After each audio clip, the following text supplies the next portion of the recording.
Hi, and welcome to the Lamp in the Library. I'm Graham. I'm Kim.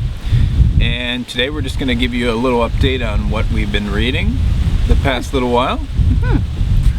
Yeah, we thought we were back 2 weeks ago, but then we lost internet connection, and hopefully it's back for good and we can catch up on watching booktube channels and putting out videos, but sometimes moving has a lot of hiccups.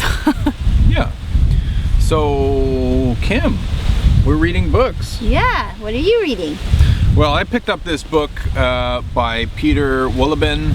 It's called The Heartbeat of Trees. This is the guy who wrote the international bestseller, The Hidden Life of Trees, which really examined some of the ways that trees are more complex than we gave them credit for in terms of being able to communicate with each other and share resources through fungi and release pheromones, etc. So he in that book he really lays out how there's much more to trees than we generally give them credit for, you know, and it really opened up this whole debate in the public and in the scientific community about, you know, do trees have consciousness?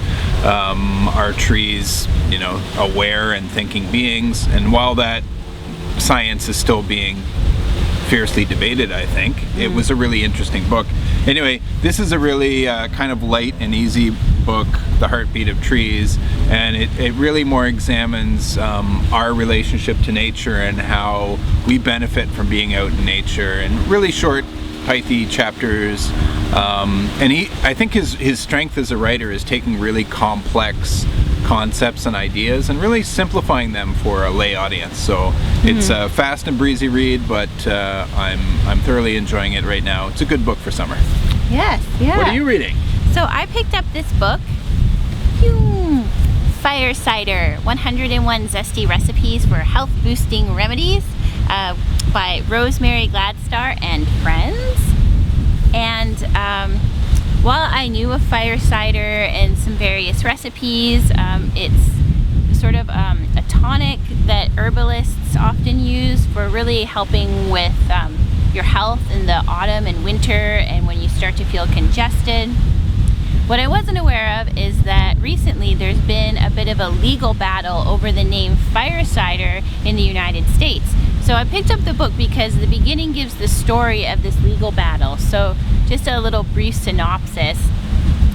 There was a woman in the 70s who was most likely, Rosemary Gladstar is her name, was the first to use the term fire cider, and she came up with this herbal concoction that was still rooted and based on earlier tonics, and she shared it with all of the courses, the herbal courses that she taught, and you know, those herbalists shared it with other herbalists, and from there it grew, and different people put different interpretations upon the recipe.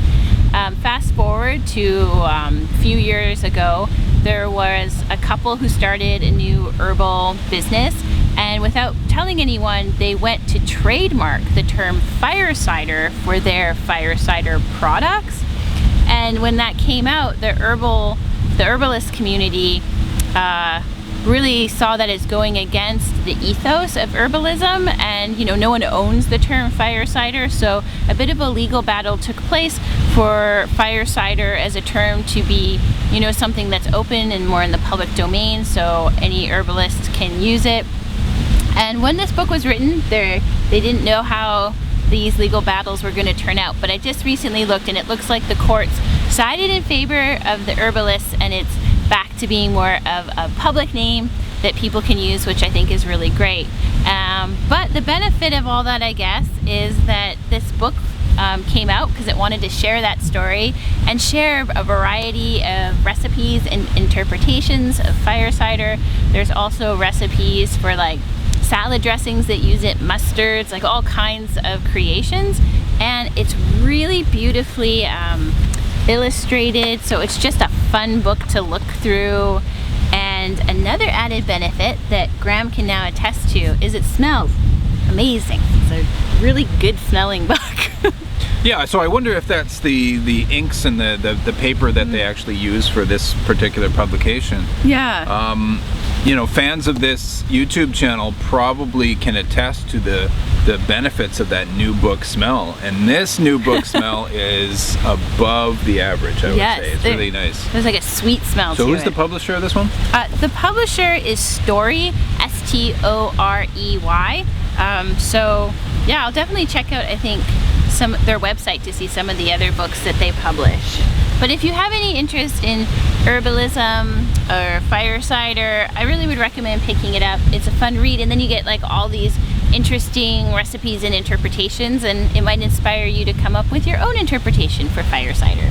Awesome. Mm-hmm. Well, that's what we've been reading. Hopefully we'll be able to just be back to our regular schedule and the internet stays. Yeah. So remember, if you're walking through the forest, pay attention to your surroundings. And remember that just because you taste something doesn't mean you own it. Well, keep well. And keep reading.